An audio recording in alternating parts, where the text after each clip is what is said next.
감사합니다. 청빙이냐 개척이냐 두 가지 문제를 가지고 제 은사 되신 홍정일 목사님 찾아서 여쭈었는데 어차피 이러나 저러나 10년 고생이니까 나는 개척을 추천한다 그렇게 얘기하시더라고요.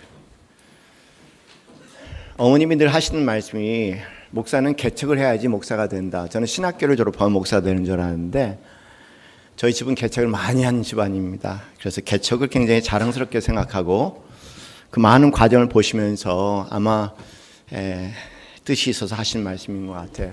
저한테 신신당부를 하셨거든요. 제가 고등학교 1년 선배를 만났습니다. 아내가 저희 집 사람하고 가까운 관계여서 이렇게 부부끼리 만나는 분 중에 한 분인데 그분이 이제 어느 날 갑자기 제가 개척했다는 얘기를 듣고 난 다음에 의아하게 그날 식사하는데 개척 안 한다고 했잖아요. 그렇게 얘기하더라고요. 그래서 제가 언제요? 오늘 까먹기 먹는 시간들이 있잖아요. 제가 언제요? 그랬더니 이제 그때 얘기했다는 거예요. 생각이 났습니다. 아마 저는 개척은 안 합니다. 얘기했는데 사람 말 못 믿을 게 사람 말인 것 같아요. 개척이 그렇게 됐습니다. 원래 그렇게 뭐 대담한 사람은 아니고 저는 소심한 사람입니다.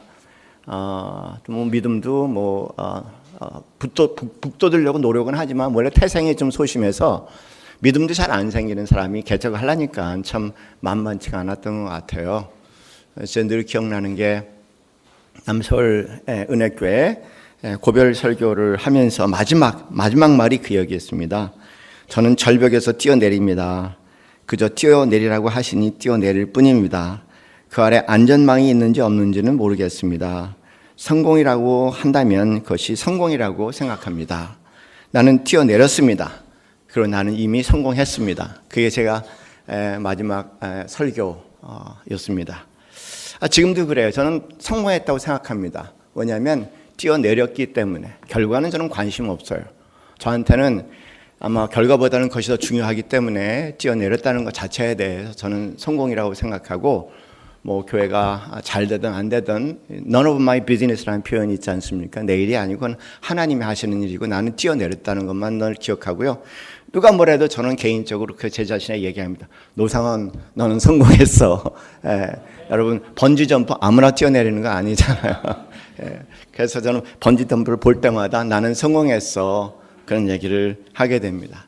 남서울 예수교회 개척할 때 한 25분 같이 시작을 했어요.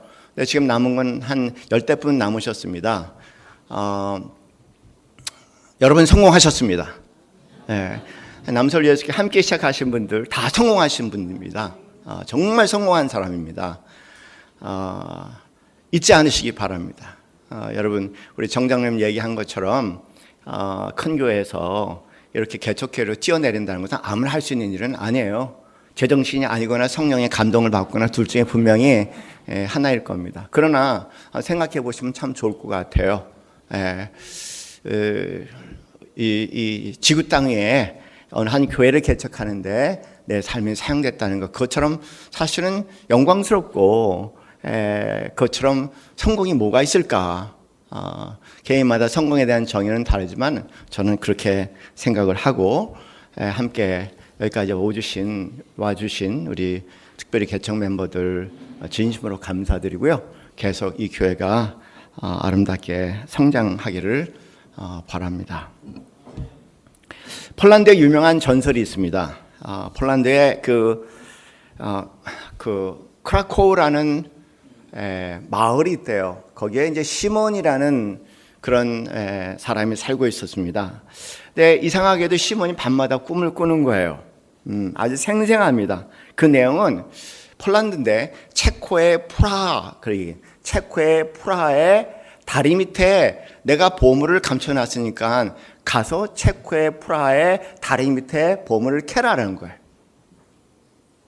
동네도 아니고 폴란드에서 체코의 수도 프라하니까 상당히 먼 거리죠. 근데 하도 반복적으로 생생하게 꾸니까 견딜 수가 없었던가 봐요. 그래서 이제 긴 여정을 떠나서 드디어 이제 이 프라하의 다리에 도착을 했습니다. 그리고 이제 도착하니까 거기에 당연히 이제 경비병이 있죠. 왜냐면 이 체코의 가장 중요한 다리이기 때문에 무너지면 안 되지 않습니까? 그래서 이제 그걸 폭파하려고 굉장히 많은 사람들이 이제 체코를 침략하는 방법으로 그 다리를 무너뜨린다는 겁니다. 남쪽 북쪽을 완전히 갈라놓는 그런 이제 상태가 되어버리니까, 그래서 경비가 굉장히 삼엄한데, 이 시몬이 이 경비한테 가서 얘기한 겁니다. 내 이 프라하의 이 다리 밑을 파괴해달라는 거예요. 왜? 그랬더니 밤마다 내가 생생한 꿈을 꾸는데 이 프라하의 다리 밑에 보물을 삼겨놨다는 거예요. 그래서 내가 보물을 캐면은 반을 나눌 테니까는, 그러니까는 좀 그 파괴해달라는 거예요. 너무 웃기잖아요. 그래서 경비원이 웃었습니다. 그리고 그 시몬에게 자기 꿈 얘기를 한 거예요. 저도 밤마다 꿈을 꿉니다. 무슨 얘기예요? 그랬더니 그 경비병이 크라코라는 마을에 가면은 시몬이라는 사람이 있는데 그 사람의 부엌 밑에 큰 보물이 숨겨져 있다는 꿈을 꾼다는 거예요. 그래서 가서 파라는 겁니다. 그러면서 그런 꿈 때문에 여기 오셨습니까? 라고 그렇게 빈정대는 투로 얘기를 했다는 겁니다. 그런데 시몬이 그 얘기를 듣더니 정말입니까? 굉장히 진지한 거예요. 그러더니 프라하의 다리 밑을 포기하고 다시 크라코우의 마을로 돌아가게 됩니다. 그리고 그 마을에 자기 집 부엌의 밑을 파봤더니 정말 보물이 나왔다는 겁니다. 믿거나 말거나 하여간 폴란드의 전설입니다. 여러분, 이 이야기를 들을 때 흥미로운 것이 있어요. 여러분 읽어보신 적이 있는지는 모르겠지만 그 코엘료라는 유명한 작가가 있지 않습니까? 그분이 쓴 순례자라는 책이 있어요. 그 책의 내용도 보면 비슷한 내용을 담고 있는데, 뭐냐면 답은 먼 곳에 있는 것이 아니라 답은 바로 여기 하나 있다는 겁니다. 먼 곳에 있는 것이 아니라 그때가 아니라 지금 여기 있다는 겁니다. 거기에 좀 더 집중하다, 그런 뜻이 되겠죠. 여러분의 크라코우는 뭘까? 여러분의 보물은 뭘까? 여러분, 보물을 발견할 때 그 기쁨 있지 않습니까? 그 행복감 있지 않습니까? 여러분의 크라코라우는 뭘까? 한번 생각해 볼 수 있는 시간 되기 바랍니다.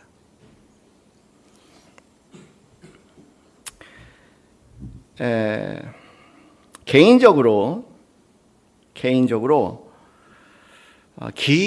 우회 과정을 거쳐서, 개인적으로 1978년도에 제가 예수님을 정식으로 믿었으니까 근 40년의 긴 과정을 거치면서 그 개인의 크라코우를 찾아다녔었는데, 궁극적으로 만난 것은 40년 후인 것 같아요.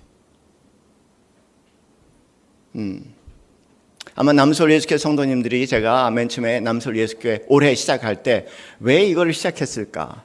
기본으로 돌아가자. 표, 하나님 말씀, 에레미야 3장 24절 말씀, 내 심령의 이기를 여호와는 나의 기업이시니 그러므로 내가 그를 바라리라 하도다. 이걸 왜 시작했을까? 제 40년의 깨달음입니다. 오늘 우리 성가대가 잘 맞춰서 찬양해 준 것처럼 뭐밖에 없다고요? 오직 예수. 오직 예수. 교회도 아니고요, 전도도 아니고요, 선교도 아니고요, 당연히 그의 성장도 아니고, 진정 나의 크라코우는 오직 예수라는 거예요.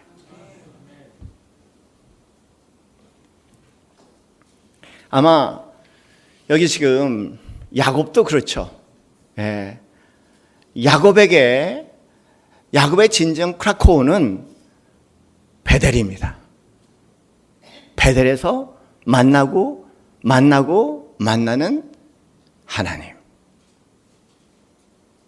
베델이라는 곳은요, 무엇을 얻기 위한 것은 아니죠. 무엇을 이루기 위한 것도 아니죠. 베델이라는 것은 하나님을 만나고 하나님께 예배드리는 그 시간 전부예요. 그것을 깨달는데 이분은 저보다 좀 많이 똑똑하신 것 같아요. 30년밖에 안 걸리신 것 같아요. 베델에서 하나님 극적으로 만나서, 그리고 바단 아람이라는 하란 쪽으로 가서 20년의 시간을 보냈잖아요.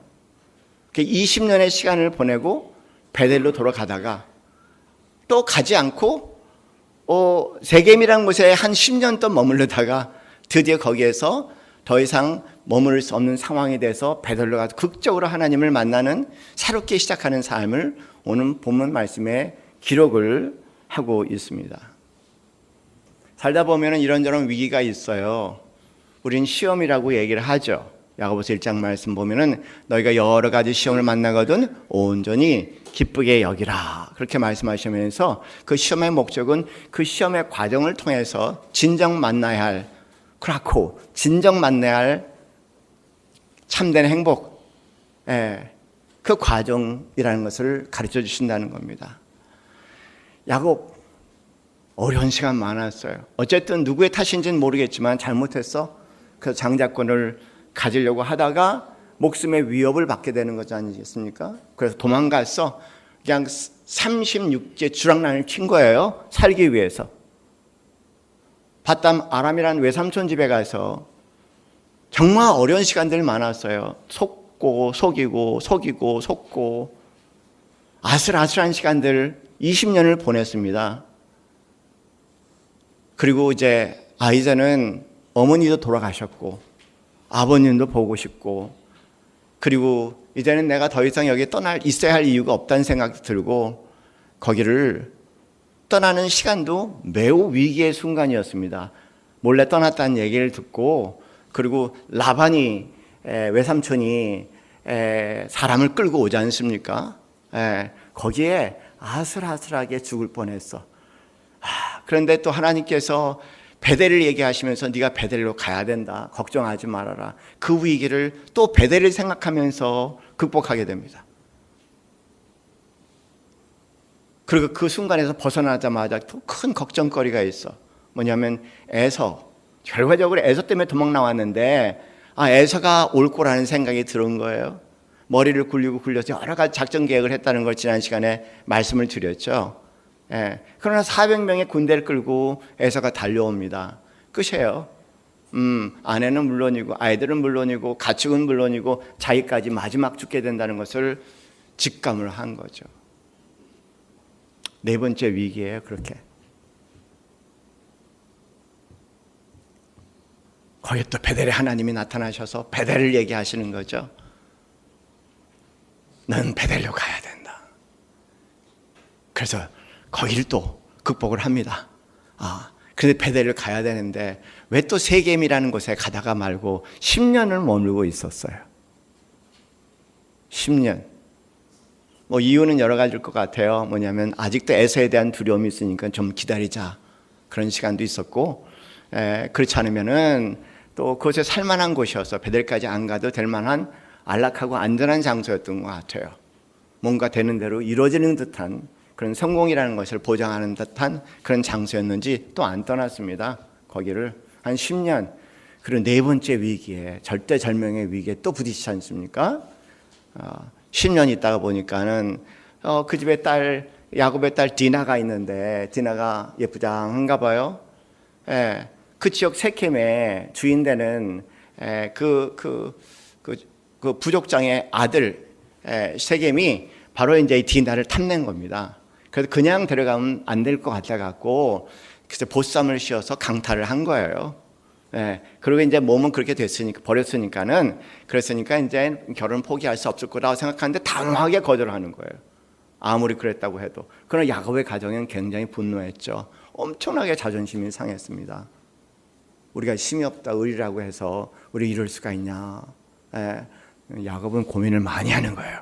왜냐하면 너무 억울해서 성질을 내면 우리 전멸이야. 싸울 수가 없어. 당하는 거예요. 그냥요. 고민을 많이 하는 겁니다. 딸을 생각하니 딸의 고통을 생각하니 이루 말할 수 없는 분노가 일어나고 분노를 그대로 표출하면 우리는 다 죽을 거고 그런 이 경우들 살다 보면 종종 있지 않습니까? 이러지도 못하고 저러지도 고민을 많이 하고 있는 사이에 그 디나의 오라버니들이 흥분한 거예요. 젊은 것들이 흥분을 잘하잖아요. 이것저것 생각하지 않고 자기네들 머리를 쓴 거예요. 뭐냐면 그래 그렇게 사랑한다고 그렇게 좋아한다면 결혼시켜줄게. 단 조건이 있어. 뭐냐면 우리는 할례를 한 남자들하고만 결혼할 수 있는 거야. 그러니까 너도 할례하고 너뿐만 아니라 너 부족 전체가 할례를 해라. 사랑에 빠져버린 새끼이 할 수 없이 어떻게 했어요? 뭐 사랑에 빠진 사람이 눈에 보이는 게 있겠습니까? 그 권세를 이용해 갖고 그냥 다 할례를 해라 그런 거예요. 그래서 되게 할례라고 하는데 제일 아플 때가 3일째래요. 3일째가 제일 아프대요. 그래서 너무나 아파서 끙끙거리고 꼼짝 못하는 청년들에게 이제 멀쩡한 청년들이 칼을 들고 달려들었죠. 가서 싹 죽여버렸어요. 그 소문이 주위에 퍼진 겁니다. 아버지에게 부족장에 들어갔죠. 그 다음에 세겜 지역의 그 주변 국가에 있는 여러 연합군들에게 소식이 들어간 거예요. 끝이에요. 끝장난 겁니다. 이제는 죽은 거예요. 우리는 다 죽었다. 나중에 이 소트레에 조금 더 제가 스토리를 좀 확장해서 뒤에서 말씀을 드리겠지만 다음 주 이제 다음 될지 모르겠지만 끝났다는 거예요. 끝났다. 사랑하는 성도님들 기억합시다. 이 단어. 우리는 여기서 끝났다. 끝났다는 거예요. 살다 보면 그럴 때 있지 않습니까? 끝났다. 10년 개척하면서 끝났다고 생각한 적이 몇 번 있어요, 저도요. 근데 그때마다 제 은사 되신 홍조리 목사님이 10년. 난 10년이 사람을 살리는 줄 몰라서 어떻게 보면 하나님 모델 10년을 더 붙잡고 있었는지 모르겠어요. 10년. 그냥 잘하는 문제가 아니라 그냥 버티면 되겠지, 견디면 되겠지. 그렇게 10년. 그런 시간들 참 많습니다. 그래서 그냥 버틴 거죠. 여러분 살다가 보면요, 해결을 하려고 하다 보면 더 깊이 빠질 때가 있어요. 그냥 견디세요. 견디는 것이 답일 때가 많습니다. 오히려 내가 해결하는 것이 아니라 하나님이 해결해 주셔야 할 일들이 있는 거죠. 그런 일들은 견디는 거 외에는 없습니다. 그냥 견디는 거예요. 근데 견디는 거 아무나 못 견디는 거예요. 성질이 지랄 같으면 못 견뎌요. 그 보통이 아닙니다. 보통 성숙한 사람이 아닙니다.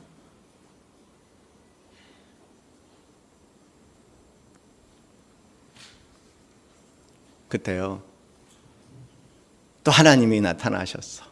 뭔 놈 하나님이 이렇게 끈질기신지 포기하지 아니하시고 감사하죠, 그죠? 감사하는 거예요. 저는 가끔가다 오늘도 성찬식 들겠지만 성찬식 할 때마다 이 떡과잔을 먹을 때마다 마실 때마다 저는 이제 이 떡을 굉장히 질겅질겅 씹어요. 우리 교회는 이제 직접 만드는 떡이기 때문에 바삭바삭하잖아요. 아주 바삭바삭 씹어요. 아주 바삭바삭 씹어요. 저는 가끔 가다가 이빨이 약간 잘못되어 있어 갖고요, 이렇게 뭘 음식을 먹다가 혀를 물거나 그렇지 않으면은 이제 입술을 물 때가 있어. 무지무지하게 아파요. 그때 어떤 때는 뭐 덧나갖고 뭐 일주일 갈 때도 있어. 난 그걸 기억하거든요.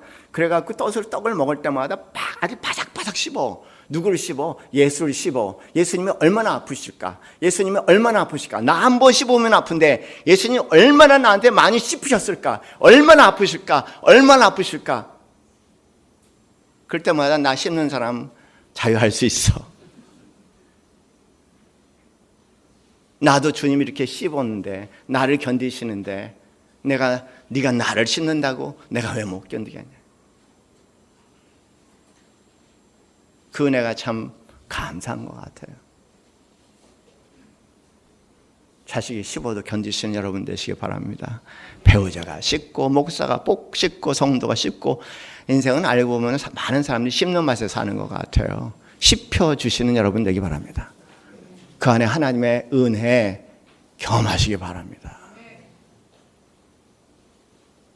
바락바락하면 아무런 도움이 안 돼요. 너도 도움 안 되고 나도 도움 안 돼. 씹는 걸 덕으로 아시고 그 덕 가운데 하나님 베푸시는 은혜를 늘 경험하시는 여러분 되기 바랍니다. 하나님이 개입하셨어. 하나님이 얘기하시기로, 야 베델로 가자. 기억하지 않냐? 내가 너 거기서 만나겠다고. 베델로 가자. 그래서 베델로 내려가는 겁니다. 그런데 그냥 내려가면 안 돼. 가만히 보니까요, 이제까지 가지고 있었던 거예요. 가지고 있었던 건 뭐냐면 곳곳에 우상이 있다는 거예요. 집안에 우상. 레아도 우상이 있죠. 아내 라헬도 우상이 있죠. 그리고 알고 보니까 뭐 아브라함의 하나님, 이삭의 하나님, 야곱의 하나님, 하나님 그렇게 얘기를 했지만 알고 보니까는 하나님이 아닌 항상 뭔가 다른 우상이 있는 거예요. 함께요. 그거를 직감을 한, 이제까지 모든 문제가 궁극적으로 우상이었구나 생각하면서 가족에게 일대에 리바이벌을 하고 있지 않습니까? 우리 우상을 버리자, 싸그리 버리자, 다 내놔 버리자. 그 우상을 다 버렸어요. 그리고 세겜 밑에, 세겜, 이방 땅에 세겜에 묻어둡니다. 사랑하는 성도님들, 우리는 상상을 초월할 정도로 우상 숭배자입니다. 예수 믿어도 상상을 초월할 정도로 우상 숭배자야. 목사들에게 우상은 뭔지 아세요, 여러분? 교회 성장이야. 하나님이 아니야. 교회 성장이야. 자식 성공을 바라는 사람들에게는 교회 생활도 역시 하나님이 아니고 자식이 우상이야. 사업도 마찬가지야. 내가 하는 사업이 잘 되기를 바란다면 하나님이 아니고 교회 생활을 하면서도 시종 일관 사업이 우상이야. 하나님은 그 우상을 이루는 도구에 불과하다는 거예요. 그 우상을 이루는 방법에 불과한 것이지 하나님이 아니라는 거죠.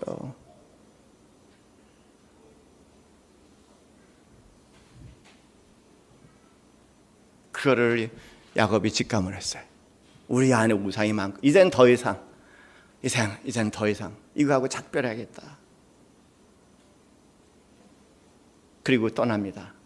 다 떠나고 드디어 베델에 도착해서 그리고 거기다가 제단을 쌓고 온 가족이 말 그대로 베델의 리바이벌, 부흥회를 시작을 한 거예요. 그 하나님께서 임하셔서 다시 마셨어요. 다시 마셔서 하신 말씀이 이거입니다. 나는 전능의 하나님이라. 사랑하는 성도는 이 단어를 꼭 기억하시기 바랍니다. 하나님께서 마지막 이 베델에서 나타나신 하나님께서 이 야곱에게 분명히 가르쳐주고 싶은 것이 하나예요. 나는 전능의 하나님이다. 여러분, 이 전능의 뜻이 뭐냐면 엘샤다이라는 단어입니다.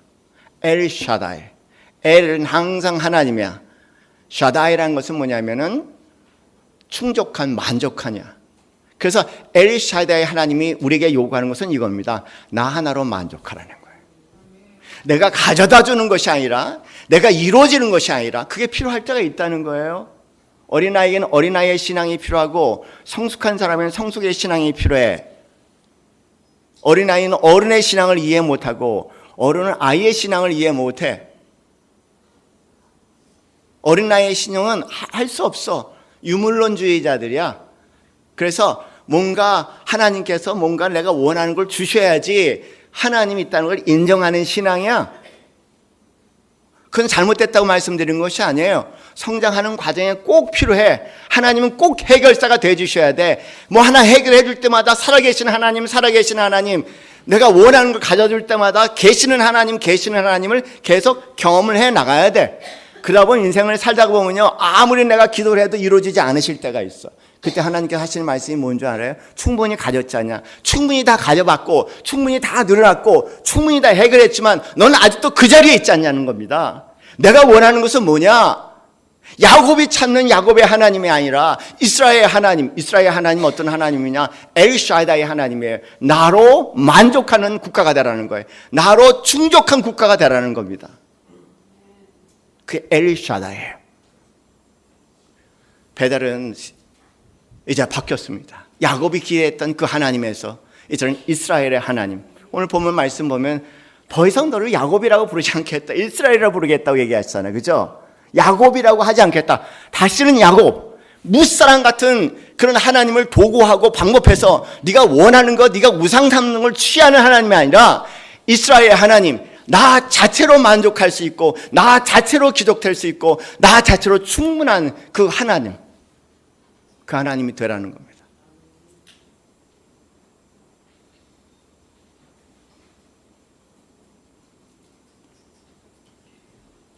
결과적으로 신앙의 여정을 보면은 긴 여정에 우리가 마지막으로 고백하는 건 뭐냐면 하나님으로 족하나이다.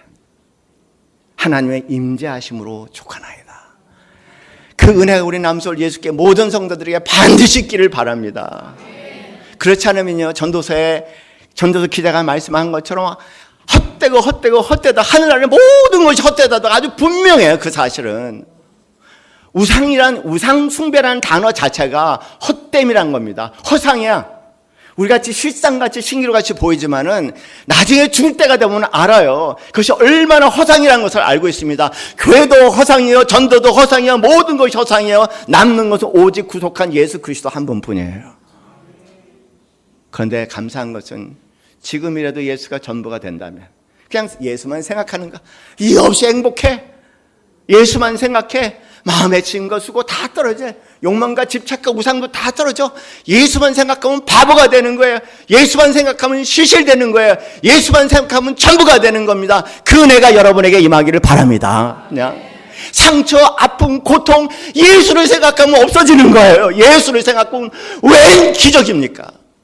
예수님께서 약속하셨어요. 진리가 너희를 자유케 하리라. 아들이 너희를 자유케 너희 진정 자유하리라. 진리가 뭡니까? 복음이에요. 복음이 누굽니까? 예수예요. 예수가 누굽니까?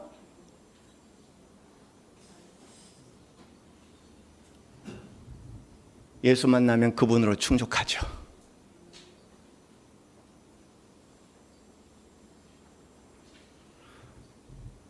(12월 30일) 기도에 들어갔습니다.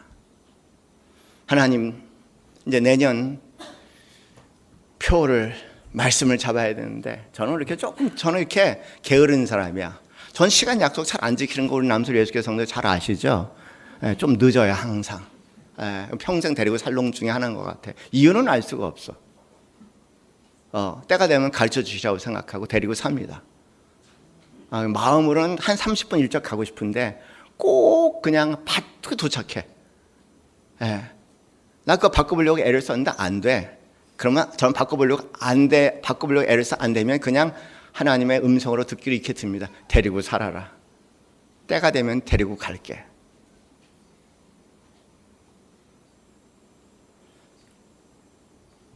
그날 기도할 때 뜻밖의 에레미야 3장 24절 말씀을 주시더라고요. 내 심령에 이르기를 여호와는 나의 기업이시니 그러므로 내가 그를 바라리라 하도다. 가만히 생각해 봤어요.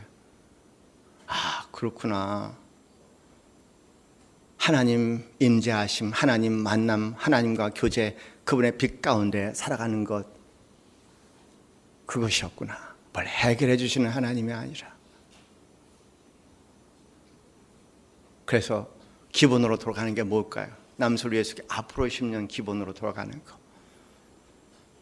단 하나예요. 하나님의 임재하심을 가장 큰 즐거움으로 사시는 여러분 되시기 바랍니다. 여러 가지 훈련을 할 수 있어. 그러나 목적은 하나예요. 그분입니다. 그분. 오로지 그분이 여러분 마음에 점점 가득 차서 그분 안에 춤추시는 우리 남서울 예수교회 성도님들, 그리고 여러분의 일생이 되기를 주님의 이름으로 축원합니다. 이 시간 함께 우리가 성찬에 참여합니다. 성찬에 참여하면서 기도하세요. 기도합시다. 그냥 말 그대로 세상과 나는 간 것 없고 오직 구속한 주만 전부가 되어달라고, 오직 그것이 전부가 되게 해달라고 기도합시다. 그렇게 기도하면서 평생 그것이 여러분에게 비밀 되시기를 주님의 이름으로 축원합니다. 우리 성찬에 참여하기 전에 기도하겠습니다. 할렐루야. 하나님 아버지 감사합니다. 감사합니다. 감사합니다. 우리 마음 가운데 단 하나만 기억된다면 모든 것이 하나님의 은혜입니다. 나를 낳으시고 나를 부르시고 나를 세우시고 모든 것이 하나님의 은혜입니다. 돌아보게 하옵소서. 적신으로 나타난 몸이 없습니다. 참으로 어두운 세상에 태어나서 거친 세상 가운데서 아슬아슬 수많은 순간들이 있었지만 하나님의 은혜가 있었기에 오늘 이 시간 이 순간 우리가 여기에 있습니다. 그 하나님 생각하면 한순간에 우리 마음에 행복이 찾아들게 하시고 감사가 무르익게 하시고, 그리고 하나님이 전부가 되어지게 하여 주옵소서. 주여, 우리의 모든 문제와 불평과 고통을 생각해 보면 궁극적으로 우상 숭배의 결과였습니다. 하나님의 목적이 되어 주신다면은 하나님, 우리는 어떤 상황 가운데서도 감사와 찬양을 드릴 수 있습니다. 그런 인생으로 우리 자신을 세워가기를 소원하오매 오늘 성찬에 참여할 때 성령께서 함께하여 주셔서 그 마음을 인도하여 주시옵소서. 예수님 이름으로 기도드렸사옵나이다. 아멘.